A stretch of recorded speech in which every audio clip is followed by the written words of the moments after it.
오늘을 읽는 책, 문학평론가인 국민대학교 국문학과 정선태 교수와 함께합니다. 국민대학교 한국어문학부 국어국문전공 정선태 교수님 함께하겠습니다. 교수님. 네, 안녕하세요. 네, 교수님. 오늘 어떤 작품 소개해 주시겠습니까? 네, 어제는 황현산 선생의 산문집 밤이 선생이다 소개해 드렸었는데요. 좀 아쉬워서 오늘은 다른 산문집 사소한 부탁 여러분과 함께하고자 합니다. 사소한 부탁. 네, 그렇습니다. 어제 소개해드린 밤이 선생이다가 2013년에 간행됐고요. 사소한 부탁은 올해, 그러니까 세상을 떠나시기 전에 간행된 책입니다. 어제 소개해드린 밤의 선생이다와 마찬가지로 짤막한 글들을 모아놨는데요. 어느 것 하나 허투루 넘길 수 없을 만큼 촘촘한 언어, 그리고 의미가 가득한 언어로 꽉 채워져 있습니다. 예.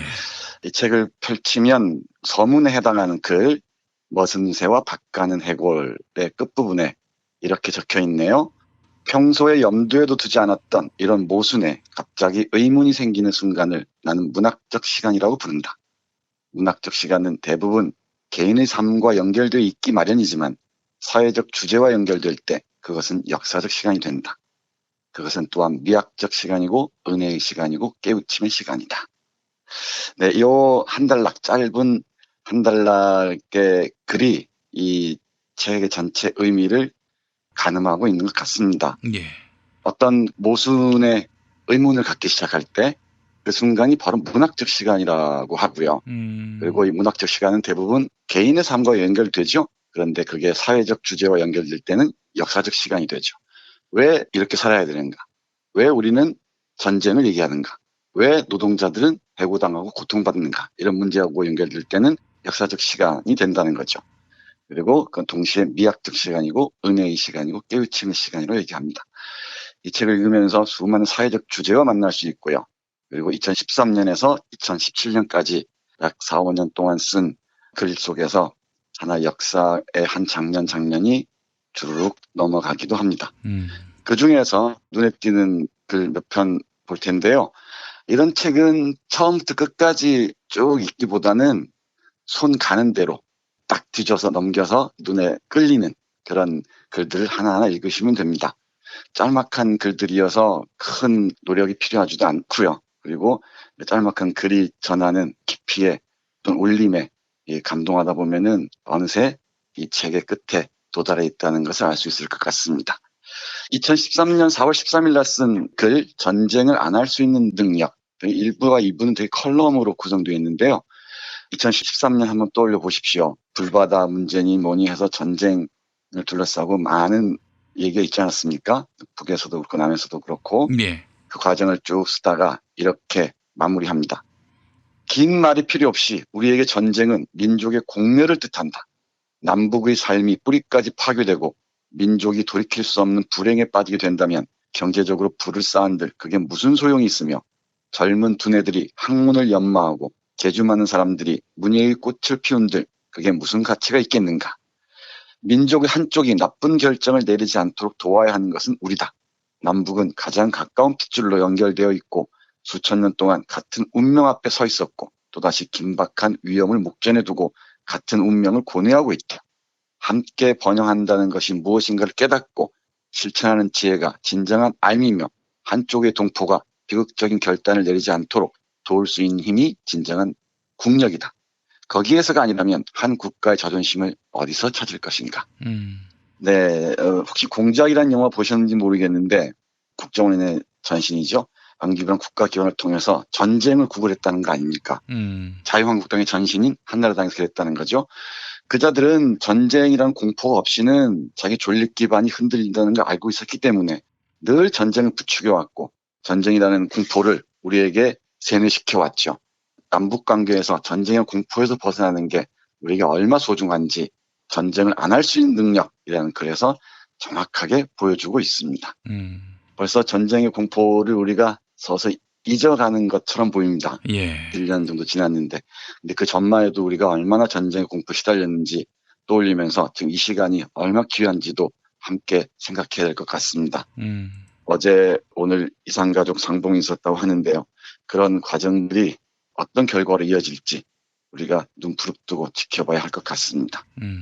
그리고 또 하나 우리 황현산 선생이 대학에서 오래 근무하셔서 그런지 대학 문제에도 각별한 관심을 기울이고 있습니다. 예. 특히 예술과의 취업이라는 글을 보면 그런데요.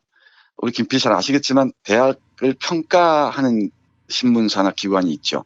중앙일보 같은데. 네, 그렇습니다. 이 대학 평가의 중요한 기준 중에 하나가 뭔지 아십니까? 상대평가하는 거 아닌가요?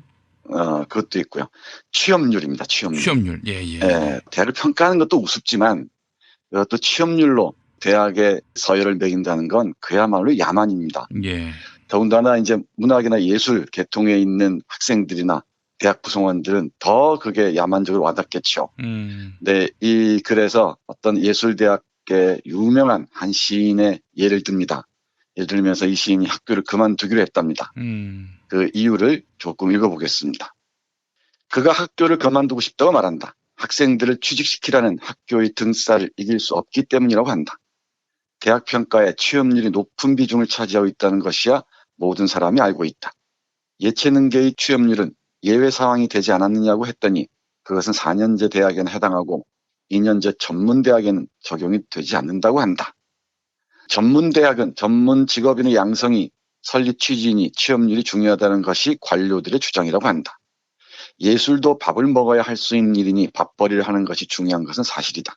그러나 직업이라고 하는 것이 무엇일까? 논의를 좁혀 문학에 관해서만 말한다면 문학 관련 학과를 졸업한 많은 작가나 출판계나 문화 관련 직종에서 직장인으로 생활하기도 하지만 한 문인이 취직을 하지 않는다면 그가 작가로서 성공했음을 말하는 것이기도 하다. 글쓰기에 방해가 된다고 해서 교수직을 그만둔 작가도 많다. 그들이 자기 모교에 불명예를 안겼는가? 대통령이 어디선가 가수 싸이를 창조경제의 모범으로 꼽았다는데 싸이가 4대 보험 직장인인가? 나는 창조경제에 관해서는 아는 것이 없지만 창조를 모른다고 할 수는 없다. 정장을 하고 4대 보험 직장에 출근하는 것만이 취업이 아니라는 것을 아는 것이 창조의 시작이다. 네, 지난 정권이라고 해야 되나요? 정부라고 해야 되나요? 그래서 창조 참 어지간히도 들먹했었죠. 모든 곳에다 창조란 말 들이댔었는데 그야말로 반창조적인 권력이었다는 것을 우리가 뭐 새삼 다시 확인할 필요는 없을 줄 압니다. 저는요, 교수님, 대학 평가를 수구 보수 신문사들이 주로 하지 않습니까? 네, 그렇죠. 저는 그랜드 플랜이 있다고 생각합니다. 80년대 이 대학생들의 의거, 민주화 운동, 통일 운동으로 참 골치가 아파졌거든요. 수구 기득권 세력이. 그래서 이 대학생 집단을 길들일 방법이 없을까 생각을 하다가 이제 90년대 들어서 대학 평가를 도입했고, 그래서 대학을 서열화시키고 또 아울러 학점의 노예로 만들어 버리려고 길을 썼던 것이죠. 그래서 사실은 대학에서 지성과 낭만을 그야말로 뿌리째 뽑아버리고 그 자리에 경쟁과 이기주의만 심어주는 굉장히 주요했다고 봅니다. 네, 맞습니다. 학생들에게 시대정신이 취업이라는 걸 그야말로 머릿속에 새겨넣게 했고요. 예. 대학 구성원 중에 교수들은 연구 업적이라는 걸로 다 가둬버렸습니다. 우리 황현산 선생도 다른 글에서 얘기를 하는데 옛날에는 3년에 논문 한 편씩 쓰는 것도 많다고 했는데 지금 1년에 한두 편은 기본이 돼버렸죠. 이 대학 구성원들을 평가라는 올가미를 씌워서 움쭉달싹하지 못하게 만들어버렸습니다. 제가 대학의 시대정신이 취업이 돼버렸다고 얘기했는데 그건 농담이 아니죠. 그야말로 1학년 들어오면서부터 취업에 목을 매는 게 일상화해버렸고요. 그러니 어디에 뭐 낭만이 있으며 지성이 있으며 저항정신이 움틀 수 있겠습니까? 그야말로 이 권력의 칼춤에 우리 젊은 청춘들이 서서히 길들여져 가는 게 대단히 안타까울 따름입니다. 그야말로 대학이야말로 상하타면서 우리 역사가 보여줬듯이 저항의 출발점이기도 하지 않습니까? 근데 그 자체를 지워버린 게 아닌가 그런 생각을 합니다. 다른 걸 좀 더 볼까요? 예, 좋습니다. 악마의 존재 방식이라는 아주 뛰어난 글입니다. 뭐 그 한 편 한 편이 빠뜨릴 수가 없지만 특히 이 글을 저는 좋아합니다. 악마라는 게 사소한 데 깃들어서 우리를 옥죄고 있다는 것입니다. 조금은 볼까요? 악마는 먼저 우리 마음을 무디게 만들었다. 쉽게 잊어버리는 우리의 기억에 남아있는 사건만 얘기하자. 그것이 2009년이던가. 한겨울에 용산에서 제 삶의 터전을 지키려던 사람들이 막루에서 불에 다 숨졌을 때 사람들은 한동안 애통해하였지만 끝내 없던 일이 되어버리고 말았다. 같은 해 여름부터 지금까지 일자리를 잃은 2천여 명 쌍용차 노동자 가운데 25명이 비통하게 세상을 떠났지만 우리는 내내 막장 드라마를 보며 세상이 평화롭다고 믿으려 했고 도시 정비니 고용 유연성이니 희망퇴직이니 하는 아름다운 말들을 악마는 아무데나 내걸었다. 악마는 용이 주도했다. 비정규직 노동자들이 그렇게 아우성을 쳤고 여전히 아우성을 치건만 저 위험한 배를 비정규직들이 몰아도 그것을 예산일로 여기도록 끝내 세상을 훈련시켰다. 악마는 제 시선을 벗어난 사람들이 그 몰상식을 고발하더라도 그들을 종북 빨갱이로 몰도록 프로그램된 사람들을 높은 자리, 낮은 자리에 뿌려놓았다. 악마의 친화성도 한 몫을 했다. 기웃덩거리는 배에 수많은 사람을 태워 바다로 내보내는 회사에 그것을 감시해야 할 사람들이 상을 주었다. 감시해야 할 사람들과 또 그것을 감시해야 할 사람들을 악마가 차례차례 포섭한 것이다. 악마는 섬세하기도 했다. 기울어진 배를 물살이 그렇게 세다는 맹골 수로까지 몰고 가게 했다. 그 위급한 시간에 크게 활약해야 할 사람들이 딴짓을 하게 만든 것도 악마의 셈에 들어있다. 제 이름으로건 남의 이름으로건 그 회사를 설립하고 이런저런 명목으로 돈을 훑어내어 회사를 빈 껍데기로 만든 사람에게 예술가라는 직함을 붙여주기도 했다. 악마는 눈뜨고 그 생떼 같은 아이들을 잃는 순간에도 우왕좌왕할 정부를 기다려 배를 침몰시켰다. 아이들을 다 구했다는 유언비어를 책임 있는 사람들이 입을 통해 퍼뜨리기도 했다. 악마는 빠뜨린 것이 없었다. 물론 나는 악마를 믿지 않는다. 그러나 악마를 믿지 않는다고 해서 악마만이 저지를 일을 이 땅의 사람들이 저질렀다는 사실이 없어지진 않는다. 그것이 악마의 처사였다면 악마의 연구로 끝날 텐데 그것이 우리의 죄이니 우리는 이제 앉았던 자리를 털고 일어서야 한다. 나 자신을 용서하지 말고 리본을 달건 촛불을 들건 무슨 일이든지 해야 한다. 세월호 침몰을 지켜보면서 2014년 5월 3일에 쓴 글입니다. 세월호에 관해서는 여러 가지 책을 통해서 말씀드린 적이 있는데요. 우리 황현상 선생은 우리의 내면에 또아리를 튼 악마성을 보는 것 같습니다. 이 악마 중에 가장 무서운 게 망각이라는 것도 놓치지 않고 있고요. 잊지 말아야 한다는 얘기를 곳곳에서 하는데 우리가 서서히 잊어가는 것은 아닌지 다시 한번 생각해야 될 것 같습니다. 지금 우리가 촛불로 세운 정권을 우리가 어떻게 지켜가야 할지도 황현상 선생의 글을 읽으면서 이런저런 생각을 아울러 하게 됩니다. 아이고 참 계속 해주셔야 되는데 너무 일찍 가셔가지고 아유 참 아쉽고요. 그러게 말입니다. 해방둥이니까 올해로 만 73인데 요즘 73이면 한참 왕성하게 활동할 나이기도 하지요. 글쎄 말입니다. 글 쓰시는 분들은 그렇습니다. 돌아가시 전까지 또 글을 쓰셨는데 참 귀한 지성을 한 분 잃었습니다. 네. 여기 좋은 구절들이 참 많은데 한두 구절만 읽고 마무리하겠습니다. 예. 슬픔의 뿌리라는 글인데요. 우리 황현상 선생이 기욤 아폴리네르 전공자입니다.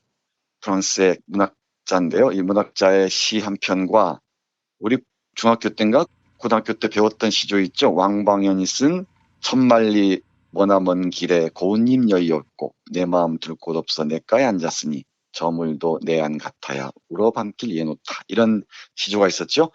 그래서 아폴리네르의 시와 이 왕방연의 시조를 비교하면서 정말 깔끔한 한 편의 글을 쓰는데 그리고 이렇게 마무리를 합니다. 잠깐 볼까요? 예. 한 인간의 내적 삶에는 그 포함된 사회의 온갖 감정의 추이가 모두 압축되어 있다. 한 사회에는 거기 몸담은 한 인간의 감정이 얇지만 넓게 희석되어 있다. 한 인간의 마음속에 뿌리를 내린 슬픔은 이 세상의 역사에도 뿌리를 내리고 있다고 믿어야 할 일이다. 한 인간의 고뇌가 세상의 고통이며 세상의 불행이 한 인간의 슬픔이다. 그 점에서도 인간은 역사적 동물이다. 네, 이렇게 씁니다. 이 글을 읽으면서는 좀 뜬금없는 상상력인지 모르겠는데 노회찬 대표의 죽음이 떠오르기도 했습니다. 예. 한 개인의 죽음이 역사적 죽음일 수도 있죠. 예. 한 개인의 슬픔이 역사적 슬픔이기도 할 수도 있고 사회적 슬픔일 수도 있고 그런 점에서 인간은 역사적 동물이라고 얘기를 합니다. 한 개인의 수감이 역사적 단죄일 수도 있고요. 네, 맞습니다. 역사적 단죄일 수도 있죠.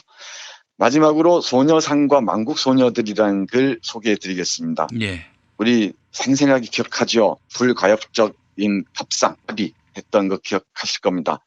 이 문제를 떠올리면서 일본과 한국의 차이랄까요? 이런 문제들을 보여주는 아주 정말 주옥 같은 글입니다.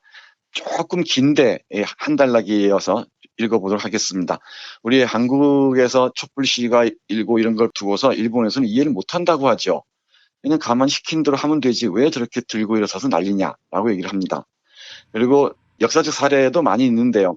고종 황제가 나라를 일본에 넘겼으면 그만이지 왜 백성들이 파리떼처럼 일어나서 저항하느냐.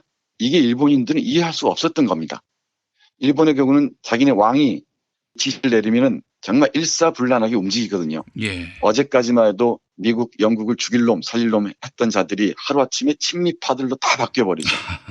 그게 일본의 시민정신과 한국의 시민정신의 어마어마한 낙차인 것 같습니다. 그 부분 잠깐 보겠습니다. 예. 일본의 위정자들이 이런 협약을 한 것은 여기서 협약이란 위안부 협약입니다. 예. 한국과 한국인을 잘 몰라서라고 할 수도 있겠지만 한국에 관해서라면 당사자들을 바보들이라고 말하기 전까지는 거의 할 말이 없다. 이런 일에서 한국인은 일본인과 같지 않다. 양력 과세를 하라고 왕이 명령하면 온 나라가 일시에 설을 바꾸고 왕이 항복을 하면 전 국민이 하나같이 삶의 태도를 바꾸는 것이 일본이지만 한국은 일본 같은 세로 사회가 아니어서 윗사람의 방침과 명령이 아랫사람이 머릿속에까지 곧바로 흘러들어오지는 않는다. 을사늑약 뒤에도 당황했던 것은 일본인들이었다는 말이 있다. 왕이 국권을 넘겨주겠다고 도장을 찍었는데 왜 백성들이 의병을 일으킨단 말인가. 한국인과 일본인에 따르면 이 책 제목입니다. 김용훈 선생이 쓴 일본과 관련하여 임진난 때까지 거슬러 올라가는 이 의병에 대해 일본의 역사학자 도미 소호는 이런 말을 했다고 한다. 한국의 의병이란 파리떼와 같다. 파리 때문에 사람이 죽지는 않지만 아무리 잡아도 계속해서 붙는 파리떼가 있는 곳에서 살 수는 없다. 악의를 눌러 담아 쓴 파리떼라는 말이 귀에 거슬리는 것은 사실이나 성현 소크라테스도 상대를 설복할 때까지 잘못된 논리에 끝까지 따라붙는 자신을 팔이나 다름없는 등해라 불렀고 선제신 랭보도 파리떼 웅웅거리는 곳에 진정한 성장이 있다는 뜻으로 말하곤 했으니 크게 기분 나쁘게 여길 일은 아니다. 아무튼 철부지 정부가 일본과 무슨 협약을 했건 그건 정부의 일일 뿐이니 한국인들이 자기들이 손으로 세운 소녀상을 철거할 이유는 없다. 그래서 돈부터 건넨 일본 정부는 한국에 사기를 당했다고 고래고래 소리를 지른다. 사기는 무슨 사기?